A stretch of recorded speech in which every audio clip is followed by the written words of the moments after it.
Muito bem, amigos do Notícias Agrícolas, de volta com vocês para nós continuarmos com a nossa série sobre gestão dentro das propriedades, com o auxílio do produtor rural, empresário Paulo Roberto Nicola, que está conosco direto de Santiago. Muito bom dia, doutor Paulo. Bom dia, meu amigo João.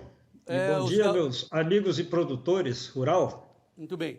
Nós estamos aqui gravando numa manhã fria, aqui em São Paulo, e lá está mais quente que aqui. Bom, mas isso que não importa. O que importa é o nosso tema, falando a todos os nossos ouvintes, nossos produtores rurais, que nós estamos na 8ª entrevista dessa série sobre orientações concernentes, né, visando a boa gestão dentro da propriedade com as experiências transmitidas pelo Paulo Roberto Nicola. Muito que bem. Hoje, no entanto, né, Paulo, nós vamos para a segunda entrevista voltada para investimentos. E o nosso título está dizendo assim: como medir, Paulo, os investimentos para evitar os exageros? Porque, segundo consta, nós temos que pensar nos investimentos, fazer os investimentos necessários, né? Mas como é que a gente sabe o que é exagero, né? Eu quero comprar aquela máquina, eu quero tomar aquela dívida. Eu estou precisando dessa dívida, eu preciso fazer esse investimento, eu quero crescer. Aí eu vou puxar o freio de mão?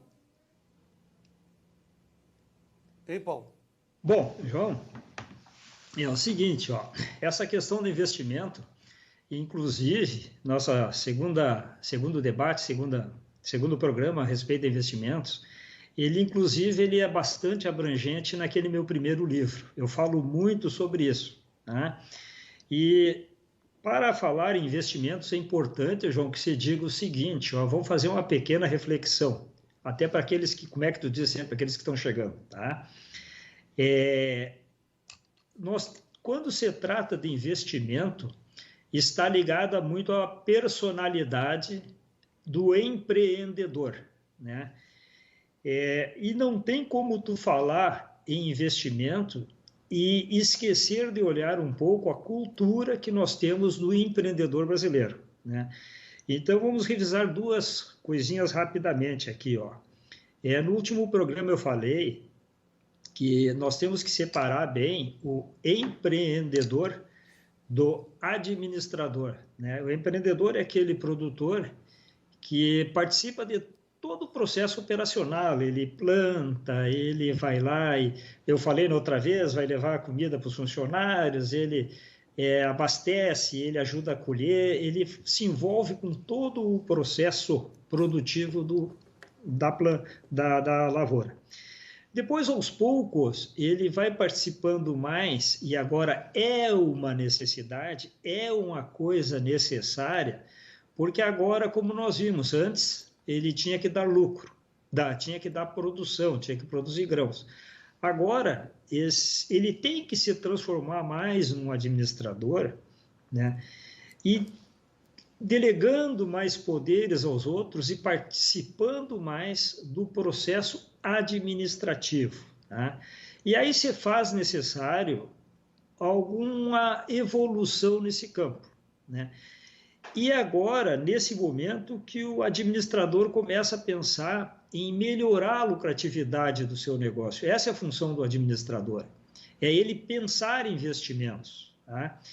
E nós vimos na primeira fase que o principal investimento que eu enxergo, e nós vamos ver que realmente é importante isso, é na estruturação financeira, tá? Que para isso se faz dar lucro e com o lucro se autofinancia junto com outros financiamentos, com juros agrícolas, juros que a produção suporta, né? E o principal investimento nós vimos que é a terra, pelo menos é a minha opinião pessoal, tá? Que é da onde vai vir o grão, da onde vai vir o faturamento. Isso é o primeiro passo que o administrador sugiro que dê uma olhada. Só fazendo um adendo, que o principal investimento é na própria terra e não comprar novas terras. Foi isso que nós falamos na edição passada. Acho que precisamos acentuar isso, né, Paulo? Isso. Até porque, João, eu deixei claro no outro programa e mostrei o que é tu comprar terra, né? Eu mostrei procurei mostrar pelo menos, que hoje em dia comprar terra com o dinheiro da produção é uma das piores alternativas que existe, até porque isso aí não tem como. O exemplo está dado no passado. Tá? E, João, eu não tenho como começar a falar em investimento sem contar uma história. Bora lá, adoro história. Como é que tu diz? Senta e vamos escutar a história, João. Senta que lá vem a história. Tá bom, João. Então vamos lá. Eu vou te contar uma história interessante que mostra bem o que é investir e o que é gastar. Aconteceu com meu pai. Meu pai foi para o Rio de Janeiro fazer exame da ESA para sargento na época e veio de lá casado, bem novo. E chegou aqui no Brasil, aqui no estado, e um ano depois ele tinha juntado algum dinheiro. E ele estava quase comprando um Jeep. Aqueles Jeep 58, que tinha antigamente, 54, sei lá que ano era. E meu tio convidou para que ele entrasse em sociedade de uma olaria com aquele dinheiro. E o meu pai ficou com dois corações, ou compro o Jeep, ou me associo à olaria. Aí o meu avô que resolveu a questão, meu avô desmasadão, deixa de ser burro. Te associa à olaria e com o lucro da olaria tu compra o Jeep. Foi o que meu pai fez. Ele não chegou a comprar o Jeep, mas ele construiu um prédio no centro da cidade e comprou ações, que hoje é ações do Grupo Nicola, que hoje nós faturamos em torno de R$500 milhão por ano, com veículos. Né? Então, essa história eu gosto de contar, porque olha a diferença entre investimento e gastar. Se ele tivesse comprado o Jeep, ele teria gastado. Né? Então, ele optou pelo investimento. Tá? Então, o que eu quero contar com essa história? Né? Tu pode ter os dois, tudo depende da sequência que você vai adotar. Né? Então, quando é que eu posso investir e quando tenho que investir? Né? Então, os investimentos, primeiro que eu tenho que observar, quanto é que eu posso investir, tá, João? E eu só posso, aí vem aquela nossa história. Para mim fazer o investimento, eu tenho que observar o que foi dito aqui. Eu tenho que ter um bom domínio de quanto eu gasto e um bom domínio de quanto eu faturo. É a única maneira que eu tenho de saber quanto sobra, porque eu só posso investir aquilo que sobra. Tá? E a importância das anotações, porque agora, a partir daqui, como eu vou falar com administradores rurais, eu vou ter que pensar que ele já sabe calcular as suas receitas, baseado naquelas médias que nós conversamos, né?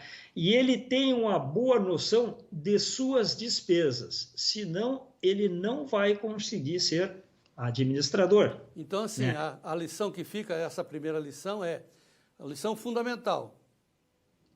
Anotar. Sim, isso, essa aí. Agora ele já anotou. Agora eu vou partir do princípio que ele é administrador. Não, então. Eu não. Mas deixa eu completar. Anotou. Sim. E lança na planilha. Sim, todos os anos ele vai ter a receita dele em sacas de soja. Por enquanto é a maneira mais fácil de nós lidarmos. Tá? Ele sabe quanto ele gastou também em sacas de soja. Hoje nós vamos preencher mais 2 campos daquela nossa planilha, tá? Que é como dimensionar a despesa de manutenção de equipamento e como saber o que nós podemos gastar com equipamentos e maquinários. Tá. Então, primeiro é manutenção, mas primeiro, antes de falar da manutenção, vamos falar de investimentos em maquinário, tá? O que eu posso investir em maquinário? Qual é o valor que eu posso investir em maquinário ou em qualquer outra situação? Tanto maquinário, investir na compra, não vou falar compra de campo, porque nós já vimos que não compra. Mas quanto eu posso usar daquele lucro bruto que eu tenho? Tá? E já foi falado aqui, se nos últimos 3 anos eu tive um lucro médio de 6.000 sacas de soja, eu só posso investir nos próximos anos 6.000 sacas de soja por ano. Nós tivemos um programa inteiro falando sobre os cuidados que tem que ter com a seca. Nós temos que ter uma noção, e hoje eu estou falando com o administrador, e o administrador ele já sabe quanto é que fatura em sacas de soja, com grande precisão.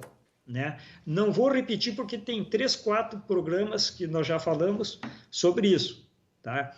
Então, eu parto do princípio que o administrador já sabe quanto está sobrando para ele. Bom, tá? Tomara, né? Isso. E ele só pode investir, né, a média do que ele ganhou nos últimos 3 anos. Isso aí, ponto pacífico, não falo mais. Não, sim, mas só para lembrar quem está chegando agora, não é? Que nós temos na nossa home lá em cima, né? Olhe para cima, tem lá, especiais, tem um ícone especiais. Está escrito lá, como lucrar sempre com a soja. O Daniel, que é o administrador do Notícias, preferiu dar esse título. Ele podia ter colocado lá, série de especiais com Paulo Nicola. Não, ele botou o nome do livro, do Paulo Nicola, que é o segundo livro, Como lucrar sempre com a soja, para chamar a atenção. Então, assim, se você está querendo saber o que o Paulo Nicola disse nas anteriores, vá ali, todas as matérias estão à sua disposição no sistema On Demand, pelo streaming. Ó, que chique. Então, você vai lá e vê tudo e todas essas reportagens. Assim, já antecipando, se você quiser ler os 2 livros do Paulo de grátis, é só também entrar no site do Paulo, que é o economiarural.com.br, que está lá em PDF para você baixar. Que beleza, né? Só falta o Paulo ir lá fazer negócio para você, né, Paulo? Vamos em frente. Tá bom. Então, João, agora já que eu estou falando com administrador, sim, tá? Tem uma coisa muito importante que é a primeira medida que um administrador deve tomar. Tá? É muito importante o que ele fatura. Isso ele já sabe. É muito importante que ele sabe quanto gasta. Mas nós temos que tocar num assunto importantíssimo, João. Nós temos que trabalhar, melhorar a receita, melhorar a despesa e cuidar muito do que eu chamo de barril furado. Barril furado. Tu sabes que não adianta tu colocar água dentro de um barril que já está furado. Não dá. Tu tem que tapar os furos primeiro. Tu tem que ver quais os gastos que tu tem inúteis dentro da tua propriedade. E eu entro nas propriedades, João, e me desespero. Muitas vezes, tá? Por exemplo, isso é comum, tradicional, e todos os produtores vão sentir o que eu vou falar agora. É comum, e isso quase aconteceu comigo. Tu comprares, por exemplo, um trator, porque aquele já não é mais adequado, e tu deixa para tirar o trator velho de dentro da propriedade dali a 2 meses e nunca mais ele sai da propriedade. É a pura verdade. Viraram 2 despesas. Se eu for comprar um equipamento e meus funcionários são testemunha, eu primeiro tiro aquele que eu vou trocar, depois entra um novo. Tá? Porque, João, eu sei, é experiência própria. Depois de permanecer na propriedade, tu não tem mais como tirar dentro. Porque aí um funcionário, mas como é que nós vamos fazer para ir lá no fundo do campo? Como é que eu vou fazer isso? Mas aí o fulano usa esse, eu estou precisando do outro. E pega amor tá. Pelo bichinho. E agora eu quero chamar a atenção do administrador. É o seguinte, ó. Qual é o nosso foco, João? Lucro. O nosso foco é que nós temos um lucro bruto definido aqui naqueles 500 hectares em torno de 6.000 sacas de soja. Sim. Tá?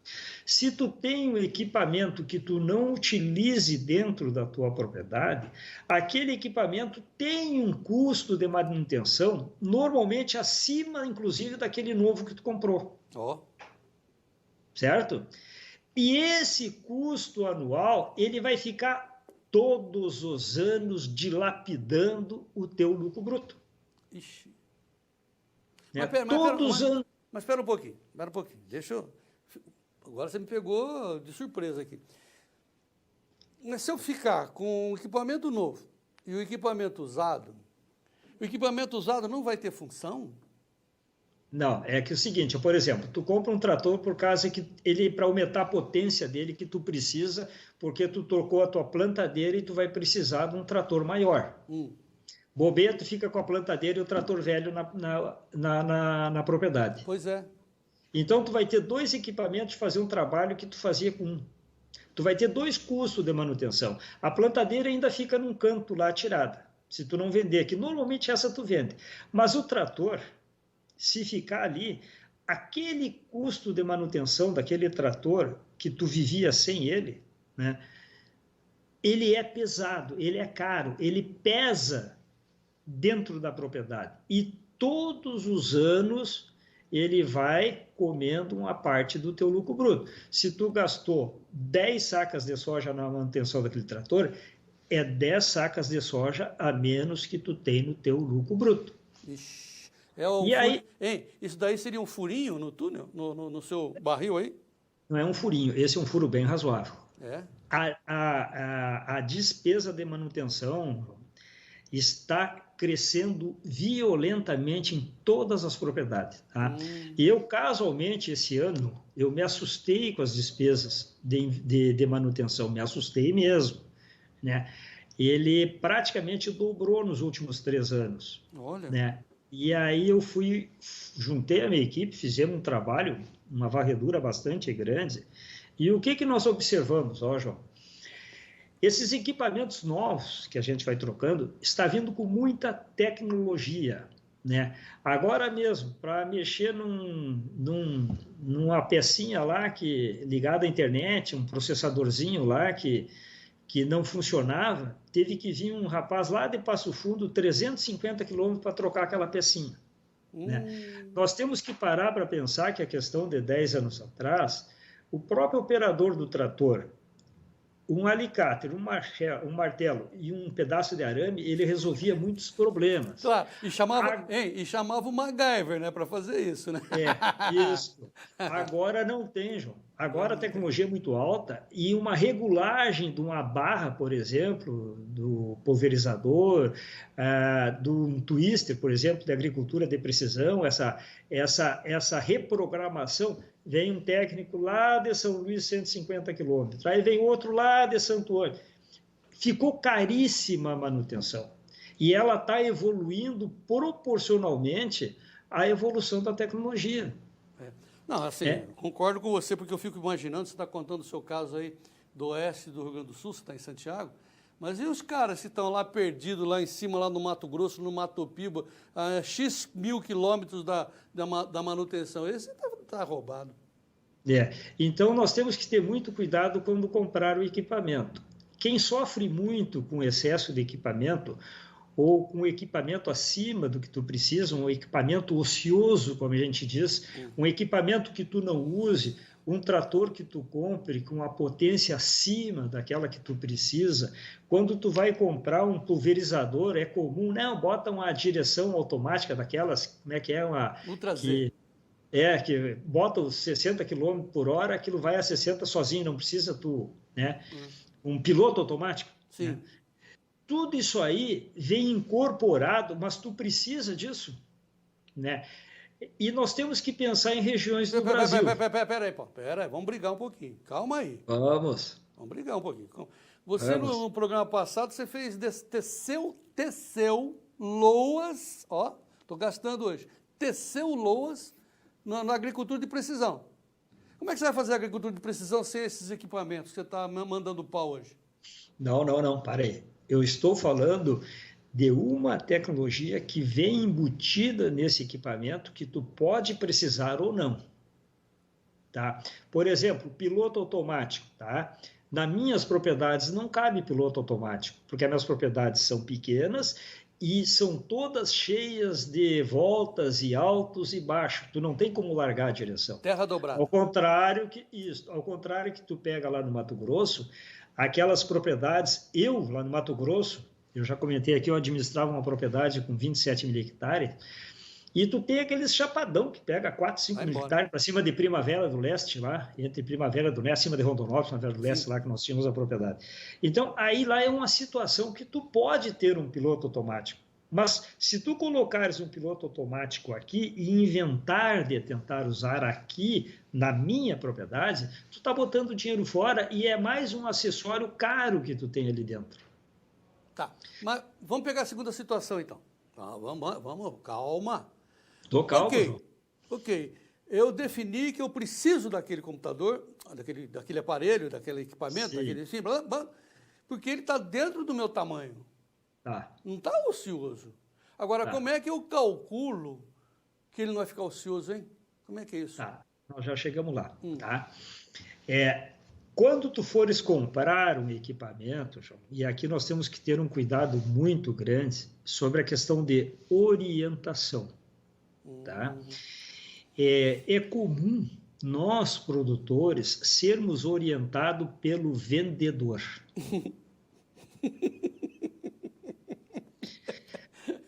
Tu já tiveste certamente na Expo Inter aqui em Porto Alegre. Muitas vezes. Tá? Eu não compro e não aconselho comprarem equipamento na Expo Inter. Eu isso? tenho que comprar. Não, a feira da Expo Inter vende bebida. Tem aquela outra feira aqui que é para negócios e ninguém vende bebida. Eu canso de ver chegarem nas feiras emocionados, depois de umas doses de uísque, depois de noite, e assinar um pedido sem a orientação devida de um técnico. Se eu estou precisando do maquinário, eu vou lá comprar o maquinário, eu sugiro já sair sabendo que maquinário vai comprar. Nunca, o administrador jamais deve comprar um maquinário sem uma assessoria de um técnico para dimensionar o equipamento para ele, né? Não que o técnico de uma empresa não tenha condições de dimensionar, tá? Se eu for comprar um trator com uma plantadeira, eu vou chegar para o técnico e dizer, olha, eu preciso de um trator com tanta capacidade para puxar essa plantadeira, né? Mas quem é que vai dizer se ele precisa daquele tamanho de plantadeira e daquele tamanho de trator? O agrônomo. Não é o agrônomo que dá assistência, tá? Se eu puxar o assunto do agrônomo, tu anota aí, porque está havendo uma mudança muito grande no mercado que vai assim, ó, vai melhorar o mercado dos agrônomos sensivelmente. Finalmente o agrônomo vai achar o campo dele para trabalhar como agrônomo. Olha. Eu sou engenheiro civil, sou técnico, e o agrônomo até hoje, ele teve um campo de trabalho muito limitado. Nós estamos entrando numa outra era, graças às exigências do banco, tá? Os agrônomos vão participar intensamente dentro das propriedades e fazendo um paralelo, eu gosto de médico, né? Como tinha o médico de família. Não, é sério, João. Sim. O agrônomo agora, os bancos, em função desses novos financiamentos e em função da inadimplência, os bancos tiveram uma sacada inteligente. Sabe o que os bancos estão fazendo? Eles estão responsabilizando o agrônomo pelo cadastro do cliente, pelo cadastro do produtor rural. Então, o banco, para financiar um produtor rural, quem vai fazer toda a documentação, quem vai se responsabilizar pelo produtor rural perante o banco é o agrônomo. O agrônomo vai ter que ir para dentro da propriedade, conversar com o produtor, olhar o faturamento dele, olhar as despesas dele, dimensionar aquele financiamento, se realmente ele pode ou não tirar, e o banco acha um jeito de cobrar isso do agrônomo. Então, o agrônomo o produtor rural vai ser obrigado a ter um agrônomo de família, né? E esse agrônomo de família já vai estar pago, porque se quer o financiamento, o agrônomo já está embutido no pacote. Tá? Vamos chamar ele de agrônomo QI? Certo, porque o agrônomo até hoje... Agrônomo QI, deixa eu explicar. Agrônomo QI é aquele que indica. Agrônomo QI. Vai ser a função dele, não é isso? Tá certo, irmão? Agrônomo de família. E agora tu imagina a responsabilidade de um agrônomo chegar na propriedade de um produtor e dizer para ele, olha, o senhor precisa mudar o seu sistema de trabalho. O senhor vai precisar botar uma irrigação para melhorar o seu faturamento e o seu lucro. Agora o agrônomo vai ser responsável, porque se o projeto der errado, adivinha quem é o responsável? Ele, ué, agrônomo. Vai perder a licença, o crédito, se não acabar preso, né? Tá. O que acontecia até ontem? Olha só. O técnico vai até a propriedade e diz assim, meu amigo, coloque uma irrigação, vou usar o exemplo de irrigação, tá? E faz um projeto para ele, certo? E encaminha para o banco.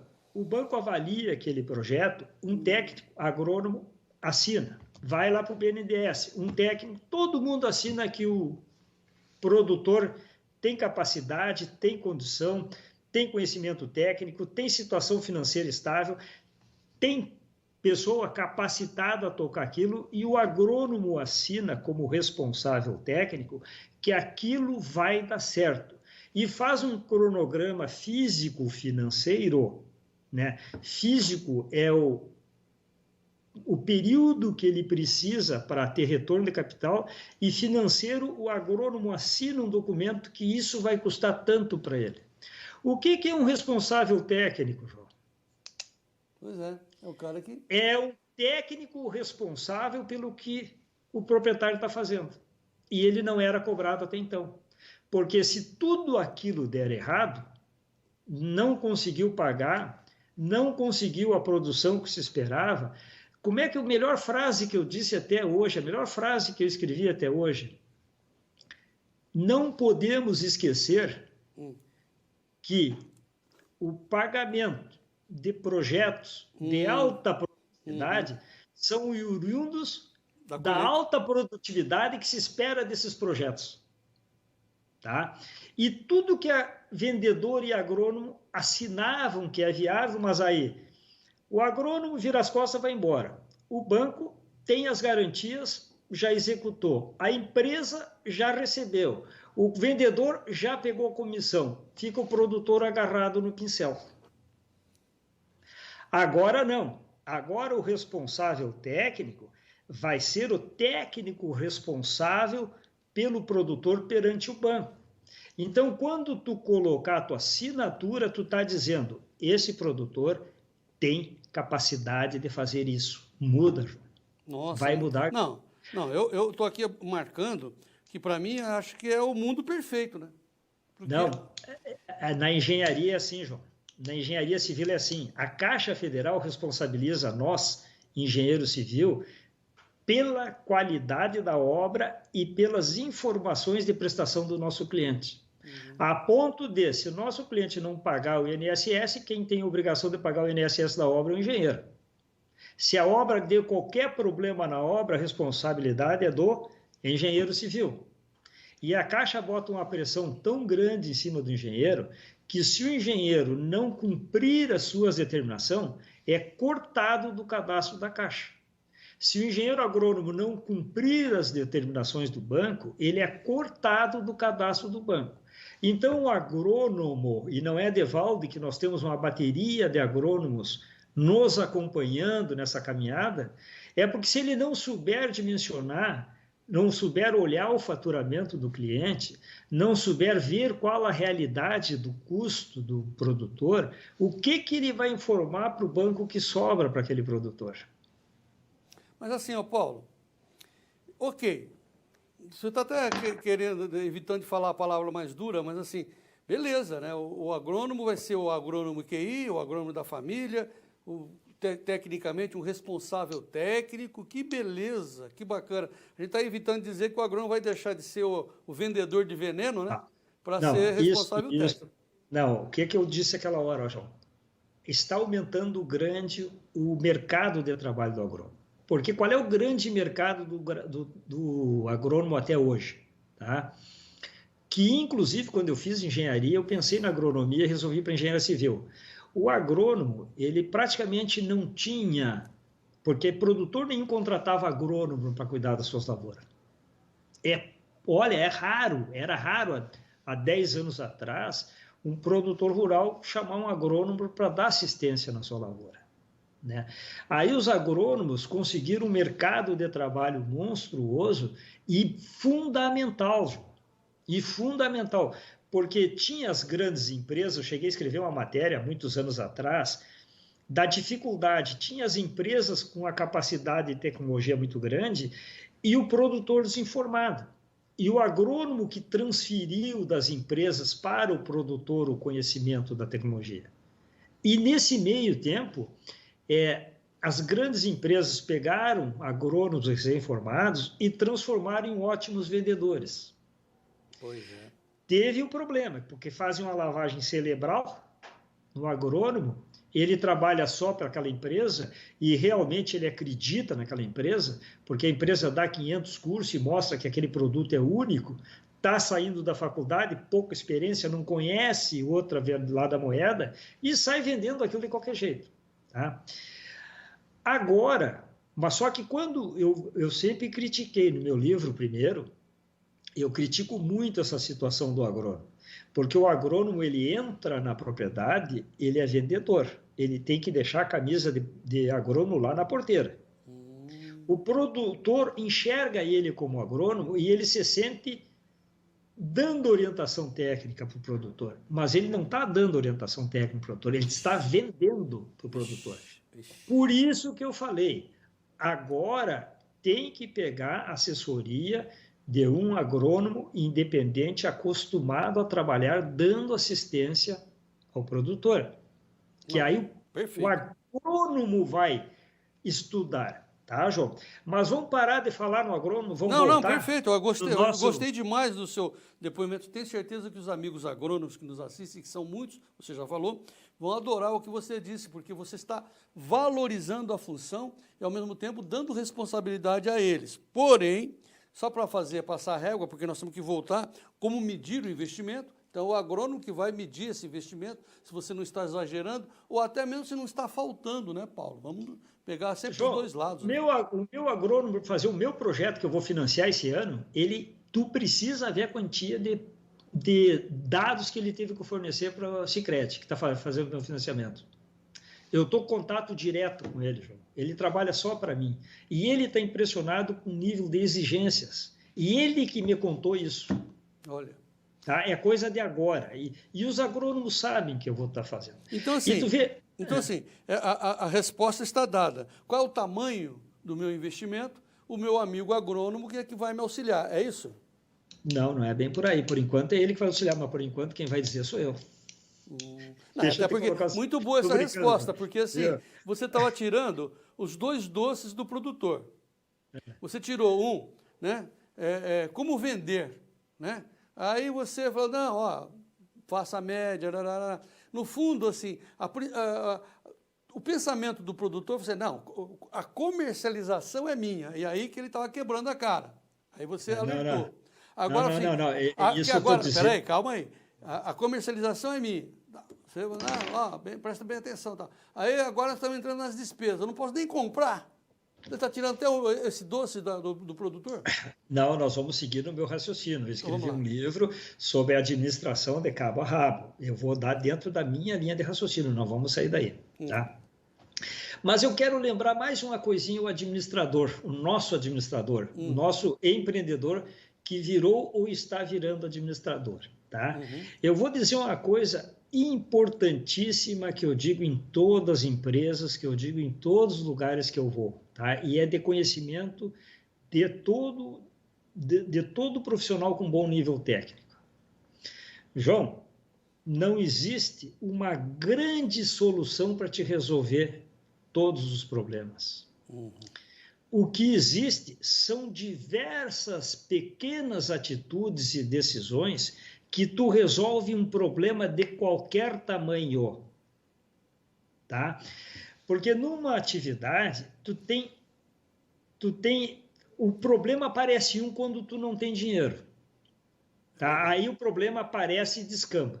Mas o que levou a isso são dezenas de pequenas coisas que tu fizeste errado e que a soma de tudo aquilo te levou a um grau de dificuldade financeira muito grande.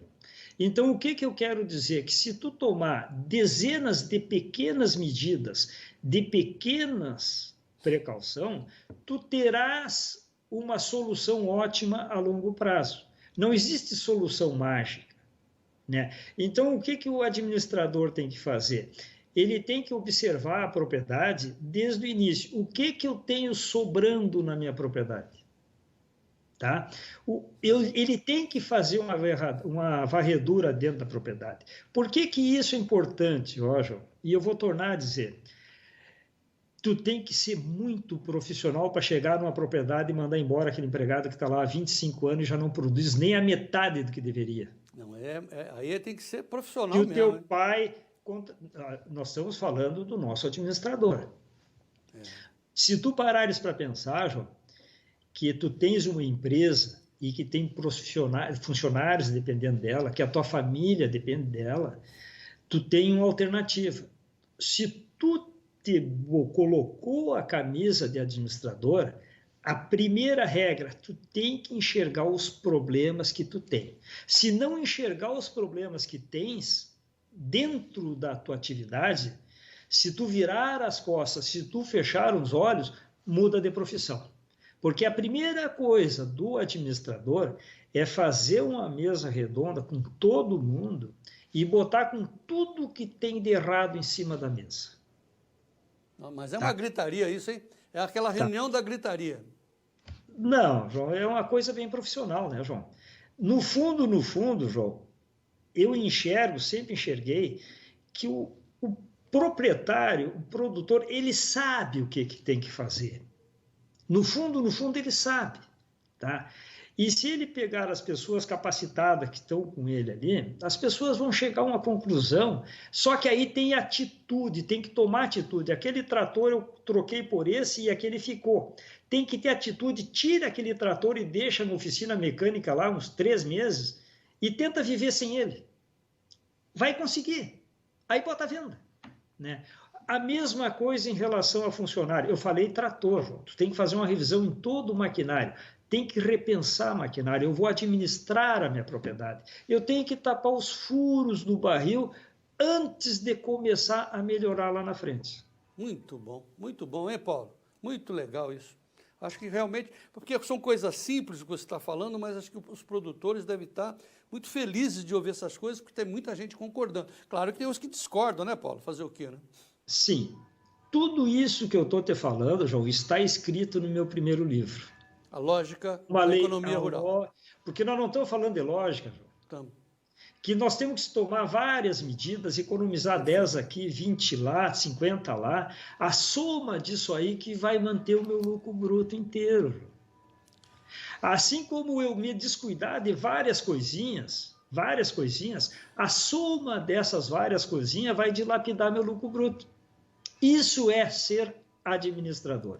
Então, nós estamos aprendendo hoje que você tem que mensurar, medir os investimentos em maquinário para não exagerar. E quem pode te auxiliar no tamanho desse exagero é o seu agrônomo, que passa a ser o agrônomo QI, né? O agrônomo da família. Isso. E olhar com muita atenção na tal da manutenção. Mas agora, daqui para frente, João, os últimos 2 programas, que eu não sei se falta 2, 3 ou 4, nós vamos bater no produtor, no administrador. Nós vamos falar de várias coisas a respeito, porque ele tem que ter um pouco de lógica no fazer as coisas. Por exemplo, João, eu canso de entrar na propriedade e isso, olha, vamos dizer assim, aqui é um número grande de propriedades onde o cara tem dificuldades de comprar o adubo, com crédito para comprar o adubo, ele tem dificuldade no dia a dia dele na safra, e ele planta, nós estamos falando de 500 hectares, até 500 hectares, 600 hectares, pequenos e médios produtores. Então, veja bem, eu não consigo investir na terra para aumentar a produção de grão. E eu vou direto ao galpão e normalmente encontro uma colheitadeira lá no galpão. Tinindo. A última maravilha. Tá. Tu te lembra da história do Jeep? Sim. Sim. Eu não tenho que primeiro ter o que colher para depois comprar a colheitadeira? Sim. Se eu comprar a colheitadeira primeiro, não vai me faltar dinheiro para a lavoura? É a lógica do empresário rural, tá certinho. Então, o que eu quero dizer, ó, João? A colheitadeira é necessária, ninguém vai deixar de ter uma colheitadeira para colher. Não estou dizendo para não comprar a colheitadeira. Óbvio. Eu estou dizendo para avaliar o momento de comprar a colheitadeira. João, eu cheguei a plantar... avaliar o tamanho. Eu plantava 700 hectares e não tinha colheitadeira, João. Com que eu fui comprar a colheitadeira e não comprei. Depois, lá adiante, eu vou explicar como é que eu faço com a colheitadeira. Mas eu, com 770 hectares de lavoura, João, cansava de chegar vendedor de colheitadeira na minha frente. E eu sempre tive interesse de, se é viável, comprar. Tá? E eu digo que a colheitadeira, João, ele não é necessária. Ela não pode dar custo para o proprietário. Nós vamos ver isso agora. Tá? Hoje nós vamos falar sobre isso. Ela tem que ser um investimento, porque se ela não se pagar, tu tem que terceirizar. Ô Paulo, infelizmente eu vou te ter que dar uma má notícia. Você só tem 3 minutos. Então nós vamos deixar esse assunto para a próxima. Perfeito, meu amigo. Eu estava acelerando para ver se eu conseguia encerrar em 2, 3 programas a mais. Não vai acabar amanhã? Não, calma. Então vamos fazer uma revisão. Certo, João. Aprendemos hoje... Se é para falar correndo, como é que eu disse na última vez? Vamos aos poucos e o que nós falarmos tem que ficar bem fixado, porque todo esse espaço são importantíssimos, João. Aprendemos hoje, no quesito investimentos, tomar cuidado com os furos do barril furado, que pode ser o tamanho, a dimensão exagerada que você dá nos investimentos nos maquinários, e para isso você precisa contar com o agrônomo QI, e, atenção, com as manutenções, né, quase que impossíveis. Né? Aquela que você fazia no estilo MacGyver, agora tem que ser lá no satélite. Tem que ser bem dimensionado isso aí, tem que ser bem pensado no comprar o maquinário, pensar na manutenção que virá junto. Daí a importância de um profissional que dimensione isso. Só ficaram 2 dúvidas. Na próxima nós vamos bater nos nossos produtores? Nós vamos continuar orientando os produtores, porque nós temos, como eu falei naquele meu primeiro livro, eu tenho 300 e poucas dicas para dar para o administrador. Agora não temos mais com... Tá? E tem que ficar registrado, ó, João, que faz parte do que nós dialogamos hoje, que tu tem um momento para comprar determinado equipamento. Tu não pode botar, aqui no Sul a gente diz botar carroça na frente dos bois. Concordo. Tá? Então, tu vai ter que ter a tua colheitadeira na hora de colher, mas tu pode comprar ou pode terceirizar.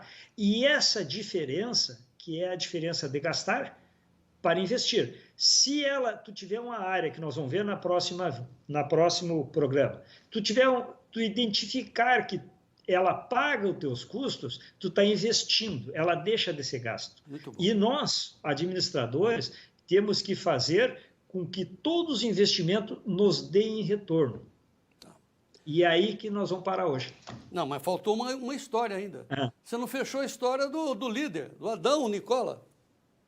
Não, eu falei, sim, o meu pai comprou a olaria, comprou as ações da olaria, e com o lucro da olaria, ele construiu o prédio e comprou ações do que hoje é o Grupo Nicola. Beleza. O nosso grupo hoje, veículos, até véspera da pandemia, nós já estávamos faturando em torno de 500 milhões ano. Tá? Então... olha a decisão que o meu avô foi o meu pai tomar lá em 1950 e qualquer coisinha. Então, essa história não tem como esquecer, João. Não, meu pai contava essa história todos os anos. Não, seu Adão é o cara, mas e o Jeep? Agora você compra quantos Jeep você quiser. Essas decisões, veja, João, as pequenas decisões é que o reflexo delas lá na frente podem nos beneficiar para cima ou para baixo. Grande Paulo Roberto Nicola, o filho do seu Adão. Muito bem, Paulinho. Paulo, para os íntimos, né? Paulo, olha, eu estou realmente muito feliz com essa ideia nossa de conversarmos aos finais de semana, aos sábados, por exemplo, e passar essa conversa para frente. Não é uma entrevista, é um depoimento, é uma conversa muito gostosa. Tenho certeza que os produtores brasileiros estão ganhando e muito com isso. Estão gostando e ganhando. João, eu faço isso justamente para trazer gratuitamente esse conhecimento. Tu tem tempo para me explicar por que conhecimento tem que ser transferido? Isso daí é conversa. Espera aí que a dona Vera está me chamando, viu? Acabou o tempo. Espera um pouquinho. Só um instantinho, dona Vera. Espera que eu estou fechando aqui com o São Paulo. Só um instantinho. Um minutinho só. Pip. Ó, mal criado. Conta essa história na próxima. Não. Enfim, essa história é do Sócrates. Ele brigava com os professores da época, que tinha outro nome, porque ele não aceitava que o professor cobrasse pelos ensinamentos. Isso é uma história muito importante, mas o Platão criou depois, né? O Aristóteles criou o Liceu e o Platão antes fez a academia. Graças a Deus, né?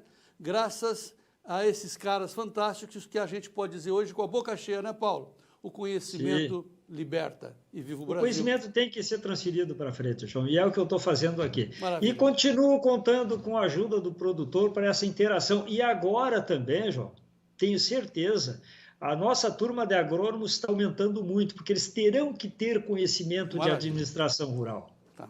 Paulo, repita comigo, conhecimento liberta.